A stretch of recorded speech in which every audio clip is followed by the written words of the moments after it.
Hello friends, most welcome to my channel. আজি মই গৈ আছো সিঙ্গাপুৰৰ পৰা মালয়েছিয়ালে আৰু আমি গৈছিলো বাছেৰে আমি ৰাতিপুৱা 7:30 মান বজাত ওলাইছো আৰু দুপৰীয়া প্ৰায় 2টা বজাৰ সময়ত আমি পাই গৈছিলো আৰু এই যাত্ৰাটো খুবেই সুন্দৰ আছিল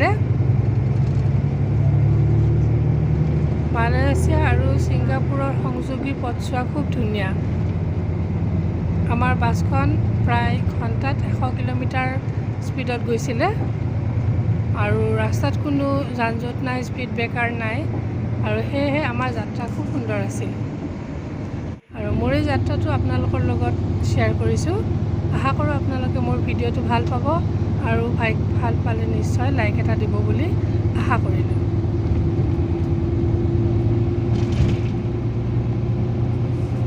4টা দিন সিঙ্গাপুৰত থকাৰ পিছত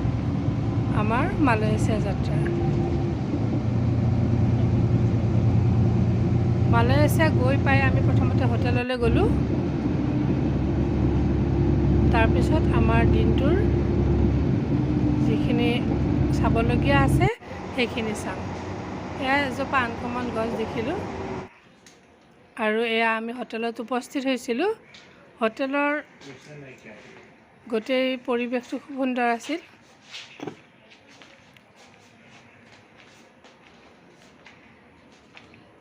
আইডিয়াটো দি দিছো আপোনালোকক মালয়েছিয়াৰ হোটেলখনৰ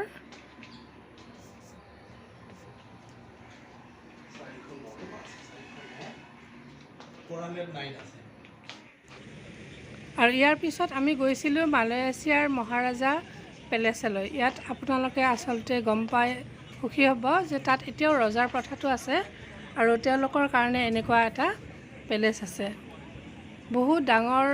এৰিয়াৰ এইটো আৰু সেই যে দেখিছে গেটখন সেইফালে সোমাব পাৰি কিন্তু আমাক সোমাব নিদিয়ে আগতে এপইণ্টমেণ্ট ল'ব লাগে আৰু ইয়াৰ পিছত আহিছিলোঁ আমি টুইন টাৱাৰলৈ টুইন টাৱাৰত আমি সন্ধিয়াৰ সময়ত অলপ চাব পাৰিলোঁ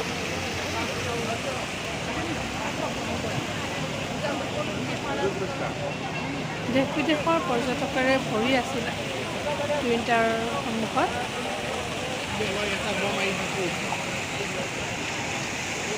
আৰু এইটো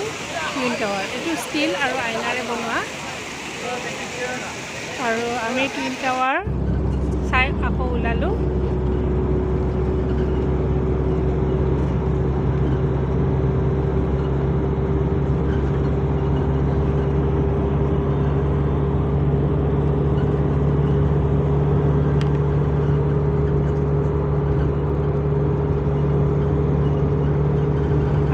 ইয়াৰ পিছত আমি যাম মালয়েছিয়াৰ এটি বিখ্যাত হিন্দু মন্দিৰ আছে আৰু সেইটো হ'ল বাথু কেভ বুলি কয় আৰু আজি মই বাথু কেভৰ প্ৰথম ভিডিঅ'টো দিম আৰু পিছৰ খণ্ডটো মই নেক্সট ভিডিঅ'ত দিম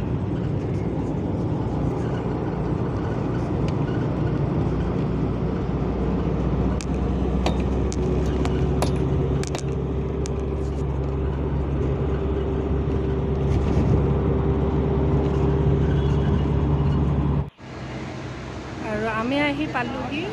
বাথু কেভলৈ এইটো দেখিছে নহয় মন্দিৰটো ইমান ধুনীয়া কাৰুকাৰ্য মানে খুব ভাল লগা আৰু সেই চিৰিকেইটাৰে ওপৰলৈ উঠি যাব লাগে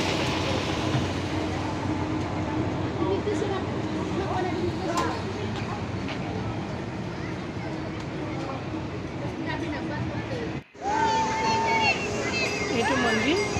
খুব ধুনীয়া বহুত পাৰ চৰাই আছে আৰু মন্দিৰ